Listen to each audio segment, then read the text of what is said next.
It's one thing to influence the world with your fashion, but what does it look like to influence the world with your faith? I want you to really think about that.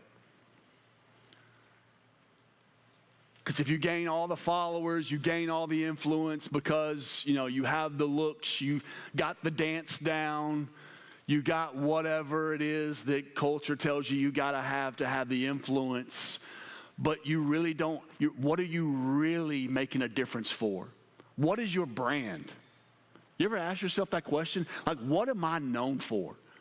When people see my face, what is the automatic reputation that pops up? And can I tell you, that is the sum of your influence. Are y'all listening to me tonight? Are y'all getting this? Because some of the stuff that we are trying to influence people with, can I tell you, it fades away. It goes. I have people that I graduated with many moons ago. I tell my kids, I graduated in the 1900s. I'm from that century. But I still have people they never got out of high school mode. Their best days were in high school. And can I tell you, my best days are being lived right now. As a father, as a husband, as a pastor, as somebody who gets to lead this beautiful community of Christ followers. And so tonight is a challenge for the seniors, but it's also a challenge to the juniors. And really, it's a challenge to all the followers of Christ, but I know that juniors and seniors, you're in that mode of hey, what's next for my life? And so my prayer is that you're really going to hang on to what I'm going to encourage you with tonight, because it's vital. You see, Paul had a challenge for the people at the city of Ephesus. Now, if you don't know Paul's story is so amazing, y'all. Paul was a Christian killer. Paul did not agree with this, and they didn't call them Christians. They called these people the followers of the way. They knew about this man, Jesus, and he had a way of life that was different than anybody else lived. And he said, man, this way is not right. And so he arrested Christians. He had them killed until God got a hold of him one day. And he becomes a follower of Jesus. He goes from Christian killer to taking this gospel to other parts of the world. This church in this city called Ephesus, which is why it's called Ephesians, he's writing to the people in Ephesus. It was actually started because of Paul's influence in his preaching. Now, ironically, when Paul is writing this, he's in prison for sharing his faith. And he begins to talk about these people. He says, listen, guys, I have heard about your unity, your holiness, and your love while in prison. You know what he's saying? I have caught wind of your influence. Not through social media, not through, YouTube, television. I've caught wind of your influence by how you are living counterculturally. And man, this unity, this love, this holiness that you have in your life, people are just talking about it, how you're standing up against culture and your influence is seeing more people come to Christ. Don't miss this, in the face of adversity, because they were being persecuted. We don't know persecution. Sure, people might make fun of you for going to church. People might make fun of, but that's not real persecution. Persecution is if you say the name of Jesus one more time, you will die or your family members will die. And in the face of persecution, he writes this letter to encourage them. And this is what he says. He says, I'm praying for you.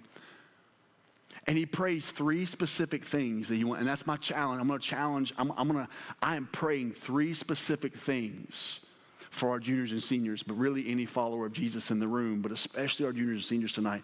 And I want you to see what he says, because Paul prays for them specifically, but here's what I want you to catch. Paul does not pray that their circumstances change. He prays that they would be awakened to how to handle their circumstances.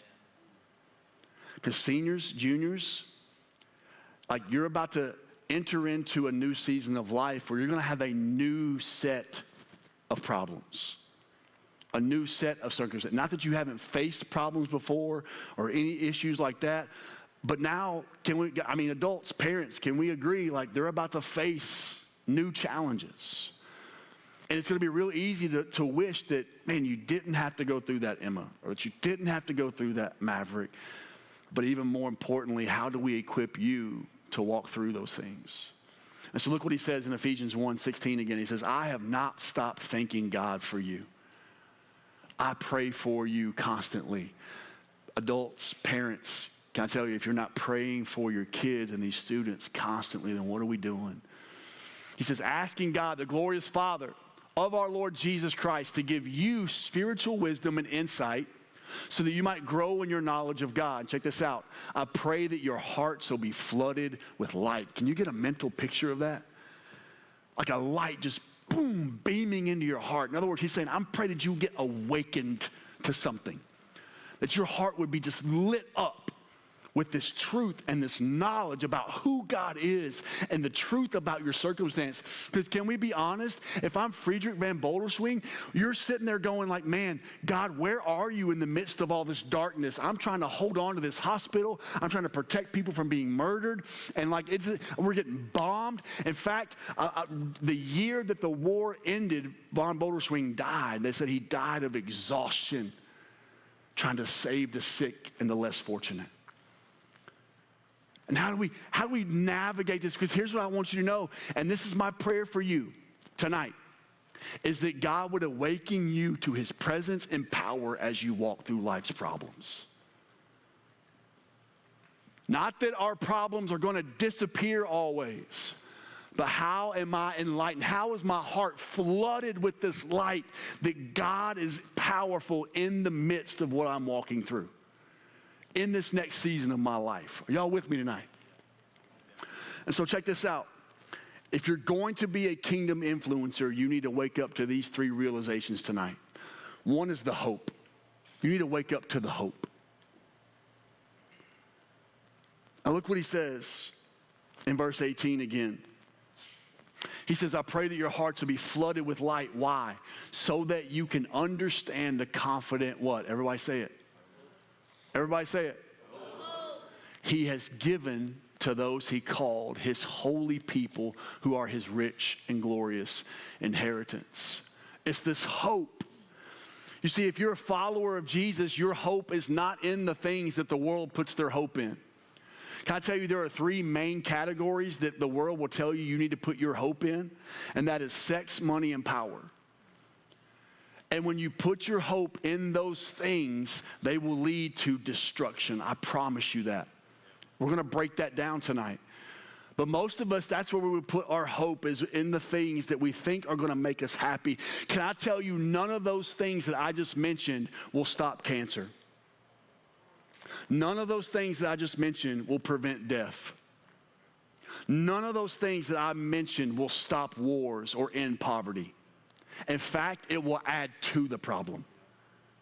Because every war that you see being fought, everything that you see happening in our world is a cause of people fighting over the same thing: money, sex, power. Are y'all getting this tonight?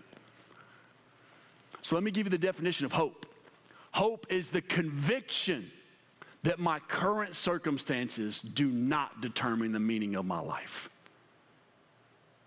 Why? Because I have a hope that's eternal. It's in Jesus.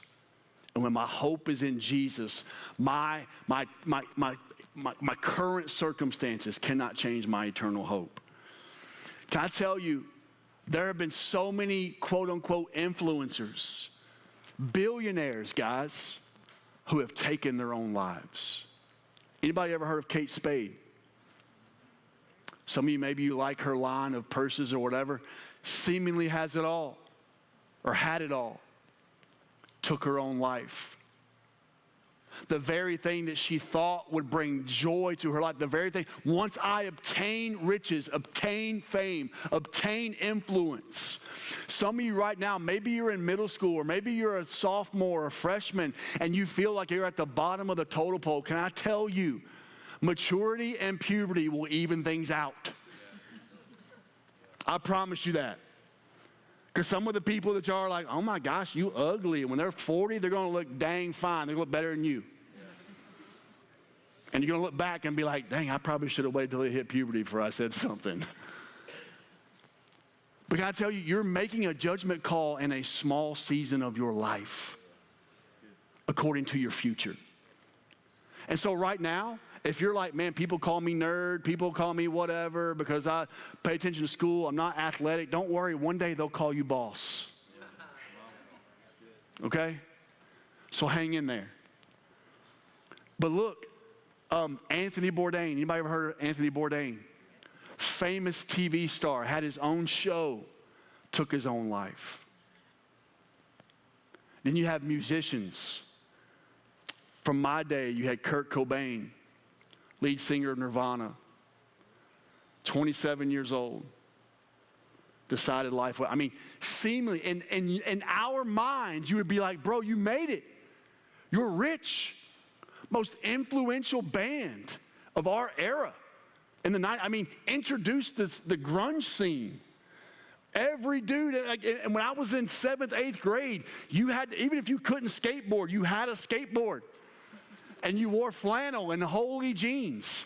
By the way, y'all are bringing my outfits back, and I love it.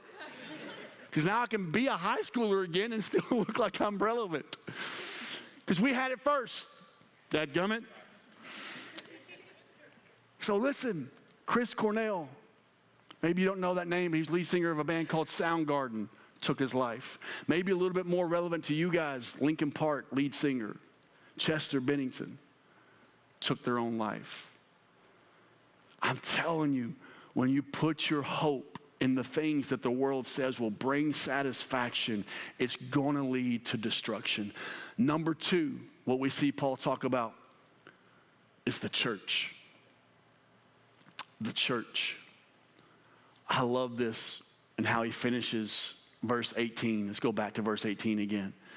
He says, I pray your hearts will be filled with light. He says, I want you to understand this hope. But look how he finishes this. His holy people who are his rich and glorious inheritance. He's talking about the church. He's talking about the people we get to do life with right here. Like we miss this, that church is not a building where we come to an event. It's God's new formed family. You see, it's hard for us to comprehend because we're still living according to culture. Can I tell you, this is how the world started out right here. Check out this diagram. If you know anything about Genesis, when we go all the way back to the garden, when sin entered the garden, what happened? The entire universe, because of sin, fragmented into pieces. And every person went their own separate ways. They had their own individualism, which is still the goal today. Like most of us, I want you to hear me. You're going to live your life trying to be your own individual, but what you are doing is going the very way that sin takes us, and that is to this place of isolation and brokenness. But what God did is he chose one lineage of people out of these fragments called Israel, right? And he tells Abraham, I'm going to make your descendants larger than the sand on the shore, more than the stars in the sky. And I'm going to use your lineage. Not that they were perfect, but I'm going to use somebody out of your lineage to help basically reunite and bring the world back. Does anybody know who that man is? Jesus. And so look what happens. All through time, we finally get to Jesus and we get to the cross. And now what does the death, burial, and resurrection do? It brings this new family. And now God is on a mission to bring all of the lost, fragmented pieces of the universe back into one. And when you come to know Jesus and become a follower of Jesus, you are actually invited into this new family. And guess what? This new family, it's not just Israel, is it? It's all tongues, all nations, all races. There's a guy, oh my gosh, my brain just left me. What's Kaylani's brother's name? Grant Reed. He's in Japan right now. And his mom was talking to me Sunday. This is so cool. He's in Japan. He knows like one friend over there. He doesn't speak Japanese. And he has a Chinese friend. And they're both attending a Japanese church where they don't know the language. But they love it. They pick out like a few words here and there that they understand, and they're just going every week and worshiping with these. And like, how incredible is that? They're like, because even though I can't understand everything that's coming out of your mouth, I do understand one thing, that we are united by the blood of Jesus. I mean, look across this room. You're from all walks of life, different races, ethnicities. It's this new family, and this new family is forged in unity, holiness, and love. And that word holiness, it sounds so weird to us because it doesn't mean like perfect or pious or self-righteous. Do you know what holiness means? It means to be without want. Can you imagine getting to a place of your life where you are content with who you are, whose you are, and where you are? That's what the definition of holiness is. Because what Satan wants to convince you is that you never have enough, you'll never be enough, and you'll never be somewhere that is enough. Are y'all with me tonight? And all of this he's doing up until his return one day, when he will take this new family called the church and start this brand new kingdom. We take the church for granted. Some of you will take this for granted. You will. You'll take it for granted. Seniors, I want to ask you a question. That you're going off to college if you're a senior. Have you already looked into a place where you are going to connect with other body believers and worship with them while you're not here? If you haven't, then we have done a poor job telling you to prioritize the community of believers who are going to help you in your walk with Christ. Is Ashley Witten here tonight? No? Any of you guys know Ashley Witten? You guys maybe know her as Mrs. Witten at the high school. I've been a part of Ashley's life since she was like a middle schooler. Wow. Anyways. But I was her pastor when her senior year of high school is when we started the church. And I remember she went off to UT, Go Vols. She went off to UT for 4 years, and she asked me, she's like, do you know of any churches in the Knoxville area? And at the time, I had just heard of a church plant that had only been there for a year. I was like, the only place I know is this one church plant. And you know what she did? She went and visited that Sunday. You know what happened? She served that church faithfully for 4 years while she was in college. And then when she moved back home to start her teaching job, she walked right back into the doors of this church. You know what? She didn't feel like she was coming back to church. She was already in church. Seniors, if you're not prioritizing this, you are taking for granted what God has placed before you. I want to tell you this, when you sever yourself from the family of God, you can't be surprised when you lose your faith in God. Just yesterday morning, I met with I was in student ministry for 15 years. And now I'm in a season of life where I'm watching all of my former students have kids, get married, all this stuff. And I got to meet with one of my former students yesterday. And she walked through a season of the last 3 years of almost losing her marriage. She walked through a season of depression. And you know what I've seen her do? We were having this conversation. She talked about how she had to go through therapy. And she's not in church. Hadn't been in church in years. And she said, I have walked through this alone. And my heart broke for her. And we got to talk, and she said, you know, when I was in student ministry, I want y'all to really get this. Guys, right here. I want y'all to get this. Right now, you are taking for granted that you just show up on Wednesday and have people to sit with. You're taking for granted that you show up on Sunday morning and somebody's going to be there. Because what we don't do a good job of teaching you is how do you make community when you leave the community you've been involved in for years. And it's vital. I saw it on her face, this emptiness, and my heart broke. And she said, you know, it was so much easier to love Jesus when I was with all of my fellow students in youth ministry. And then when she left the church and left student ministry and got married, it was not a priority to her anymore. And now, so many years later, 13 years later, she finds herself walking through life alone. She said, I had no one to cry on their shoulder, no one to talk to. So sure, I had my family, but I didn't have any kind of community. I'm here to tell you that it may not seem like a big deal. This may not seem like a big deal to you tonight, but it's a huge deal. And you got people in this room who are giving up their Wednesday night to be here to show you a better way to build community in your life. Are y'all getting this tonight? Can I tell you, this new family is a privilege. That's what he says. It's an inheritance and a privilege, and we take it for granted. Last but not least, the power. Look what he says in 19 and 20.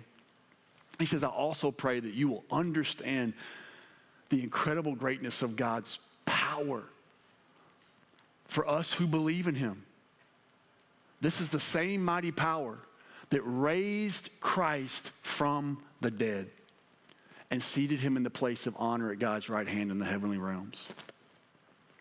The Bible says that the same power that got Jesus up from the grave lives in his believers. It's at our disposal in the hearts of believers.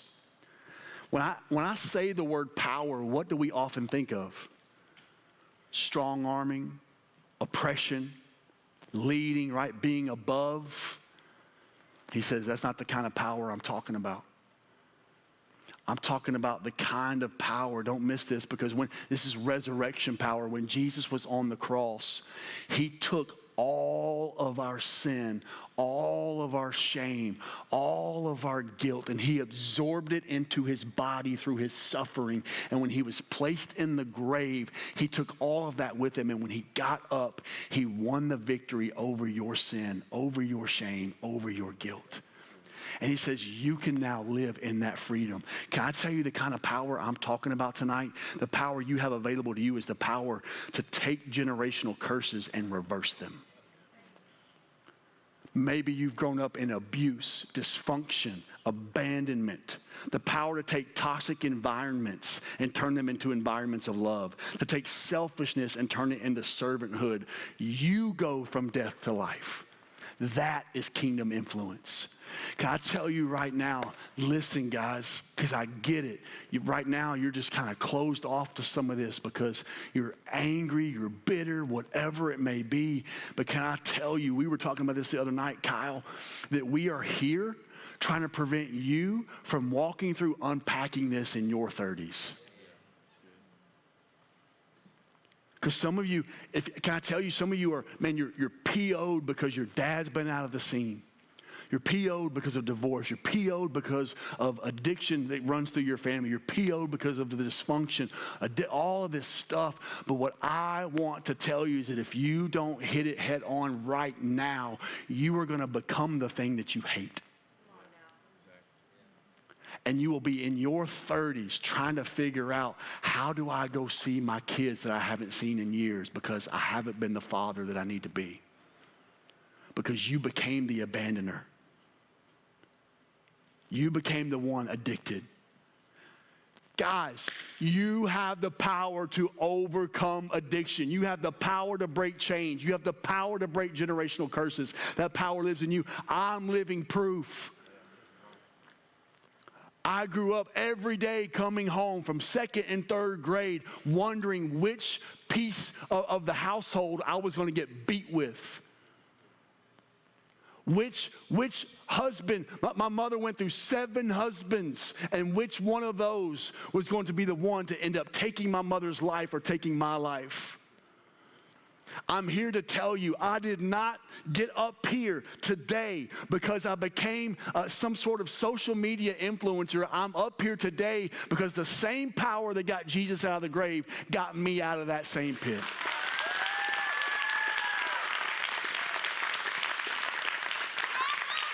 Jesus, nothing else. I know you think that it will, but it won't. Girls, let me tell you, I know you think, man, if I could just attract a nice, can I tell you, whatever you win that boy with, you'll have to do it to keep him.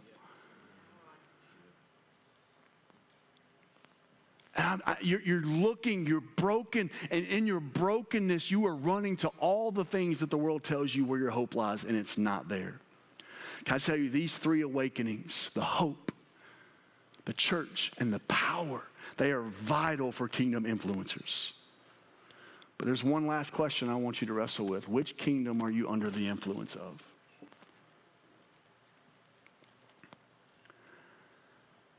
Because look how he finishes in 20 through 23, and then chapter 2. Go ahead and put that last statement. Give him a little bit more time to write that down. I'm sorry. Which kingdom are you under the influence of? Now we're going to see something that should be eye-opening to a lot of us. Verse 20 of chapter 1. He says, "They raised Christ from the dead and seated him in that place of honor at God's right hand in the heavenly realms. Now he is far above any ruler or authority or power or leader or anything else." Can I tell you, this kind of language is what got Paul put into prison. I'm going to tell you why in just a moment. Not only in this world, but also in the world to come. God has put all things under the authority of Christ and has made him head over all things for the benefit of the church. And the church is his body. It is made full and complete by Christ, who fills all things everywhere with himself. Check this out. Once you were dead, chapter 2, verse 1, because of your disobedience and your many sins. You used to live in sin just like the rest of the world, obeying the devil, the commander of the powers in the unseen world. He is the spirit at work in the hearts of those who refuse to obey God. Wow. Let's stop right there for a minute. Which influence are you under? Now, I know you're like, man, we're talking about spirits and stuff. Like, really, I don't know if I believe in all that kind of stuff. How else do you explain some of the evil in our world? Have you ever thought to yourself, I don't want to say this or do this, and then you say it or do it, and you're like, I don't know why I did that. There's another power at work. You got to understand this. It may seem strange that there is an invisible kingdom influencing people and societies and cultures, but I'm telling you, it's real. And Paul, this is what got him in trouble, because you got to understand something. He's not just addressing Rome or Germany or America. Like, we think that power lies in the nations. Power lies in kingdoms. And don't miss this. Think about this. We keep inventing ways to destroy ourselves, and instead of learning from it and changing it, we continue to do it. And not only that, we love it. And think about those three things: sex, power, money. I mean, think about this idea of how sex is introduced to you. Do you realize that in 1946, there were only 2 known sexually transmitted diseases? And now there's over 27. In fact, they said this is the big sexual revolution in the 70s. Liberation. We're going to set people free. And where did that get us? It got people who were orphaned. Abortion skyrocketed. Kids were abandoned. Fatherless homes. Some of you are products of the freedom. And we'll continue in that same pattern until you wake up and realize there's another power at play. What about power? I mean, do you realize that Germany in the late 1800s was the pinnacle of education, philosophy, sophistication? Like, America wasn't even that great back then. Like, Germany was like the head of the world. They were the leading nation, flourishing. Very sophisticated. And within 15 years, don't miss this, guys, it became acceptable to kill millions of people based on race and your condition. How does that happen? There's something else at play. And guess what? They called it good. How does an entire nation believe that it's okay to kill millions of people? And you know what? Don't miss this. There was a time when this country fought against that kind of evil, and now we're starting to embrace it. There is another power at play. And then you got money, and in our culture, this new kingdom tells you that get all that you can and make sure others don't. It hasn't changed much. We continue to oppress those who don't and reward those who do. And here's the thing. You are either influenced by the king or you are influenced by the culture.